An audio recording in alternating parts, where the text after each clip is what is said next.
Morning mga boss. Ito yung tinalis nating sahig dito. Ayan mga boss. Tapos na natin. Ito yung kwarto niya.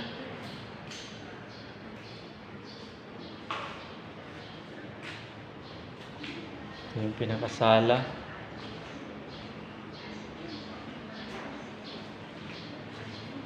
May terrace to mga boss.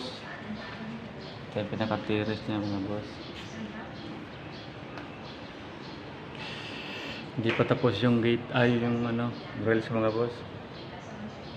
Wala pa yung magagawa niyan eh. Hindi kasi kasama yan sa kontrata na.